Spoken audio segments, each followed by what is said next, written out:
Dans cet exercice, on va voir comment on peut déduire la concentration d'une solution inconnue en utilisant une courbe d'étalonnage et la loi de Beer-Lambert. Première question, on nous demande de rappeler et d'expliquer la loi de Beer-Lambert.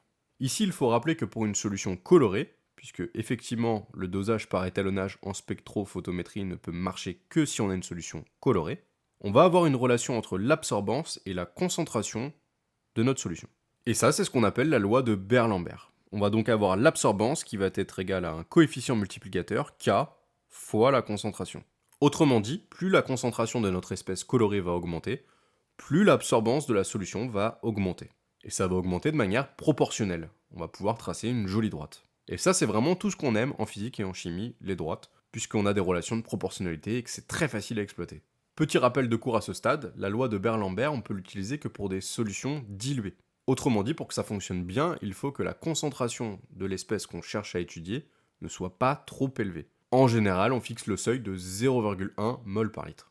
Mais bon, c'est pas une valeur exacte, c'est une valeur approximative, un ordre de grandeur. L'absorbance, c'est une grandeur qui n'a pas d'unité, et la concentration, ici, on peut l'exprimer soit en concentration massique, soit en concentration molaire. Les deux fonctionnent. Par contre, en fonction de la concentration qu'on va utiliser, le coefficient de proportionnalité K n'aura pas les mêmes unités. Dans la deuxième question, on nous demande de tracer la courbe d'étalonnage. Et pour réaliser ça, il faut bien sûr que je te donne les données qu'on va chercher à tracer. Du coup, si on te demande de tracer une courbe d'étalonnage, on va forcément te donner quelque part un jeu de données à deux entrées. Première ligne, on va avoir la concentration, soit massique, soit molaire. Donc ici, la concentration, je te l'ai donnée en millimoles par litre, concentration molaire. Et sur la deuxième ligne, on va avoir l'absorbance. Il faudra donc que tu traces la courbe d'étalonnage en utilisant des échelles appropriées. Ou alors si on te les impose en utilisant les échelles imposées. On va donc placer en ordonnée notre absorbance, donc grand A, et en abscisse la concentration. Ici, je vais choisir d'avoir une échelle qui est égale à 1 carreau est égale à 1 millimole. Et pour les ordonnées, je vais avoir un carreau qui va être égal à 0,5 pour l'absorbance.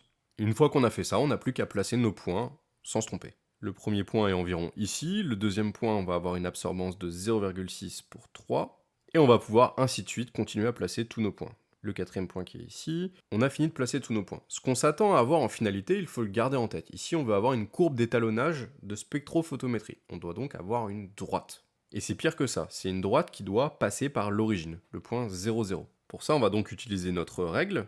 Et ici, si on place la règle, on s'aperçoit qu'on a la plupart des points qui sont parfaitement alignés, sauf le dernier qui est un petit peu à l'ouest. Alors ici, la raison, je te la donne, c'est que tout simplement, j'ai truqué les données. L'absorbance, pour le dernier point, j'ai donné 3,6, alors que ça aurait dû être 3 si on avait eu un jeu de données parfaitement propre. Ça, c'est pour t'alerter sur une chose. C'est important de garder à l'esprit ce qu'on cherche à avoir. Une courbe d'étalonnage en spectrophotométrie, ça doit être une droite qui passe par l'origine. Si jamais c'est pas le cas, c'est peut-être que tu t'es trompé quelque part. Dans ce cas-là, il faut vraiment regarder. Et si on a un seul point qui sort vraiment de l'ordinaire, qui sort du cadre, il peut y avoir deux raisons principales à ça. La première raison, tu t'es trompé en plaçant le point. La deuxième raison, c'est que ton jeu de données, il y a eu une erreur. L'expérimentateur, c'est un humain, il a pu faire une erreur, soit en recopiant la donnée, soit en faisant la mesure. Toujours est-il que si tu as une valeur qui sort vraiment de l'ordinaire, sois vraiment vigilant, vérifie par deux fois si tu t'es pas trompé.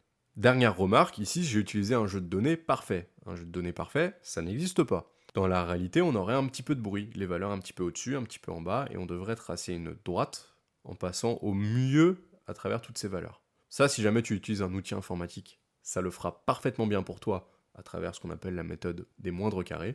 Et si jamais tu dois le faire à la main, essaye de le faire le plus proprement possible. Ici, je t'ai dit que ma dernière donnée a été fausse, donc on va faire tout simplement comme si elle n'existait pas. Et on a notre courbe d'étalonnage sous les yeux. Troisième question, en déduire la concentration de la solution inconnue. Et du coup, il faut que je te précise une donnée sur la solution inconnue.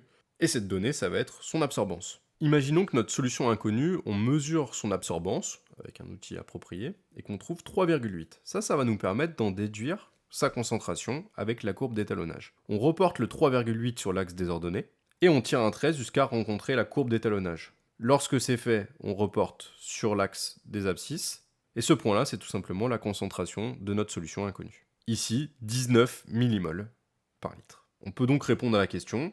Donc la concentration de notre solution inconnue, c'est 19 millimoles par litre.